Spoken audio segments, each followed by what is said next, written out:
दोस्तों, कोविड-19 second wave के कहर से आप सभी वाकिफ है। दिन ब दिन पेशेंट की गिनती बढ़ती जा रही है, अस्पताल कम पड़ रहे हैं, लोग ऑक्सीजन की कमी के कारण तड़प कर मरने पर मजबूर है। ऐसे में इंसानियत के एक फरिश्ते ने 32 टन ऑक्सीजन, जिसकी कीमत लगभग 1 करोड़ रुपए है, खुद के खर्च पर सरकारी अस्पताल में पहुंचाया है और अगले 10 दिनों तक हर रोज 16 टन ऑक्सीजन अस्पताल में पहुंचाने वाले हैं। इंसानियत की कदर कर इंसानियत की मिसाल कायम करने वाले ये रहमदिल शख्स है नागपुर के प्यारे खान। प्यारे खान की इस पहल से अस्पताल दर अस्पताल ऑक्सीजन के लिए भटक रहे कई लोगों की जान बचाने में मदद मिलेगी। प्यारे खान को नागपुर का हर शख्स पहचानता है। एक वक्त में अपने तंगहाली में रेलवे स्टेशन के सामने संतरे बेचकर गुजारा करने वाले प्यारे खान ने अपनी मेहनत से आज 600 करोड़ रुपए की प्रॉपर्टी बनाई है। प्यारे खान नागपुर के अश्मी ट्रांसपोर्ट के मालिक है। एक जमाने में झुग्गी बस्ती में रहने वाले प्यारे खान की माँ किराना दुकान चलाती थी, पिता गांव-गांव जाकर कपड़े बेचते थे। प्यारे खान ने घर की गरीबी को देखते हुए रेलवे स्टेशन पर संतरे बेचना शुरू किया। पढ़ाई जारी थी, लेकिन 10वीं क्लास में फेल होने से पढ़ाई भी छूट गई।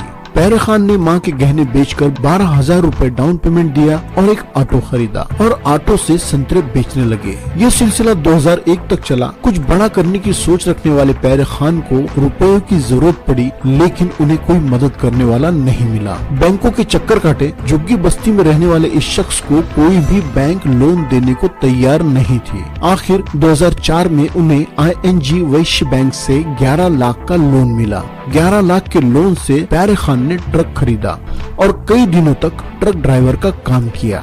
2007 में अश्मी रोड ट्रांसपोर्ट नाम से अपनी कंपनी बनाई। दिन ब दिन मेहनत से सफलता हासिल की। आज प्यारे खान की कंपनी में 700 कर्मचारी काम करते हैं। प्यारे खान 250 ट्रक के मालिक हैं। साथ ही साथ अपने ट्रांसपोर्ट कंपनी के लिए 3000 ट्रक्स हायर करते हैं। रास्तों पर फिंगर बेचना, संतरे बेचना, ऑटो चलाना, गैरेज में काम करना, ऑर्केस्ट्रा में कीबोर्ड बजाना, ट्रक ड्राइवर का काम करना जैसे हर काम करने वाले प्यारे खान की सालाना टर्नओवर है 600 करोड़ रुपए। दोस्तों, दौलतमंद होने के साथ साथ अपने सामाजिक दायित्व को समझना, रहमदिल होना, मददगार होना कुछ लोगों की किस्मत में होता है। प्यारे खान अपना सामाजिक दायित्व बखूबी निभाते आए हैं और इस बार भी बखूबी निभाया है। हाल फिलहाल भिलाई और बेल्लोरी से 2 बार 32 टन ऑक्सीजन बुलाकर अस्पताल पहुंचाया है और अगले 10 दिनों तक प्यारे खान हर रोज 16 टन ऑक्सीजन सरकारी अस्पताल में पहुंचाने वाले हैं। जरूरतमंद लोगों की सांसें बनकर अपना सामाजिक दायित्व बखूबी निभाने वाले प्यारे खान को दिल से सलाम।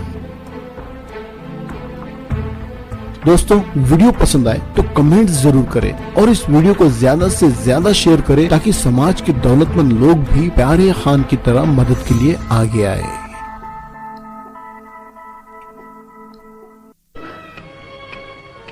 भूख से मर रहे थे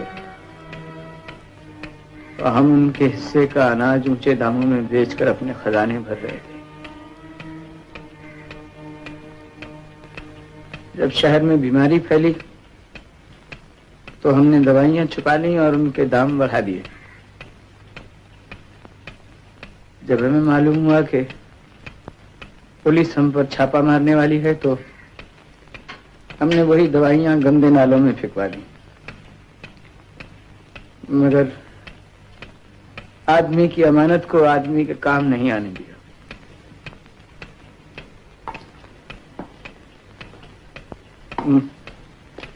मुझे अपने बदन से सड़ी हुई लाशों की बू आती है। अपने हर सांस में मुझे दम तोड़ते हुए बच्चों की सिसकियां सुनाई देती हैं। हम जैसे जलील कुत्तों के लिए आपके कानून में शायद कोई मुनासिब सजा नहीं होगी। हम इस धरती पर सांस लेने के लायक नहीं हैं। हम इंसान कहलाने के लायक नहीं है, इंसानों में रहने के लायक नहीं है। हमारे गले घोंट दो और हमें दहकती हुई आगों में जलाओ। हमारी बदबूदार लाशों को शहर की गलियों में फेंकवा दो ताकि वो मजबूर, वो गरीब जिनका हमने अधिकार छीना है, जिनके घरों पर हम तबाही लाए हैं, वो हमारी लाशों पर थूके। आराम से जिंदा रहना हर आदमी का अधिकार है, मगर इस तरह दूसरों को लूटना, लोगों की रोटी छीनना, गरीब और मासूम लोगों को व्यापार के नाम पर बर्बाद करना और उनको मार डालना किसी का अधिकार नहीं। मतलब विपक्ष को भी सुनती हूं तो कई बातें तो उनकी भी सच है। हमने चुनाव किए, हम क्या चुनाव कर रहे हैं, क्या हम गंगा स्नान कर रहे हैं, ये सारे कारण भी तो हम एक तरफ कह रहे हैं कि डिस्टेंस होना चाहिए, दूसरी तरफ हम चुनाव कर रहे हैं। मीडिया भी इस बात पे अपना पक्ष रखना ही नहीं चाहता कि ये सारी चीजें तो आज होनी ही नहीं चाहिए।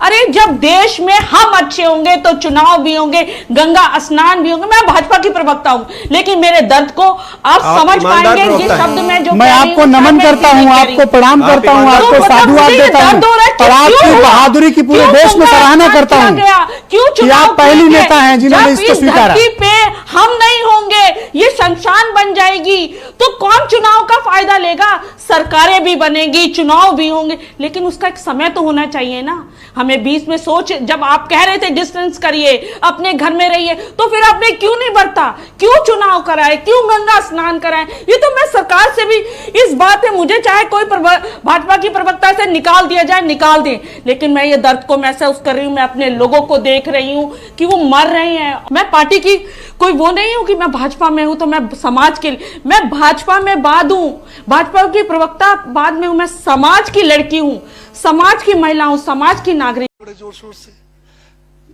भारत के महान प्रधानमंत्री, यशस्वी प्रधानमंत्री, अब मैं ये पूछना चाहता हूं, भूटान को 10,000 करोड़, मंगोलिया को 70,000 करोड़, बांग्लादेश को 15,000 करोड़, मॉरिशस को 5,000 करोड़, नेपाल और अफ्रीका के देशों को 39 अरब करोड़, सरदार स्टैच्यू को 3,000 करोड़, उद्योगपतियों का ऋण माफ करने के लिए 5,55,000 करोड़, मोदी की विदेश यात्राओं पर 25,000 करोड़ और बीजेपी का मुख्यालय का 350 करोड़, मोदी और बीजेपी के विज्ञान पे 5,000 करोड़, मोदी की सुरक्षा में 24 घंटे में 1 करोड़ रुपए दिन का खर्च कर रहे हैं और साल में 591 करोड़ 30 लाख रुपए आप खर्च कर रहे हैं।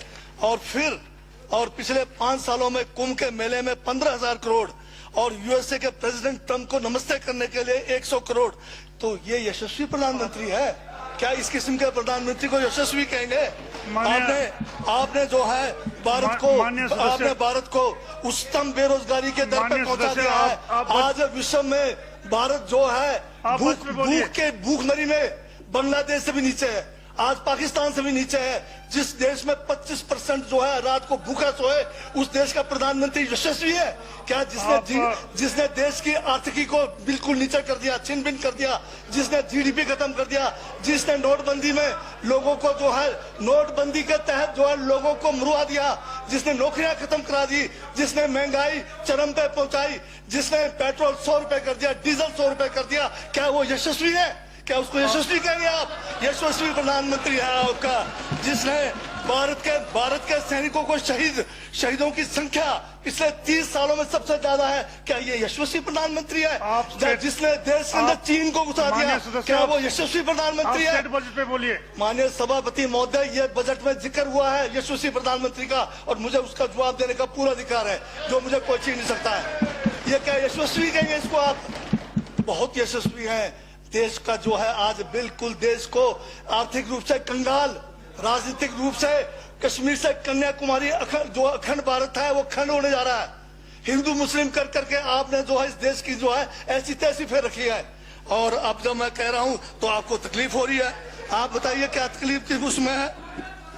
आप अब दादा अभी लाल किला आपने बेच दिया, रेलवे स्टेशन आपने बेच दिया, एयरपोर्ट आपने बेच दिया, यशस्वी प्रधानमंत्री है।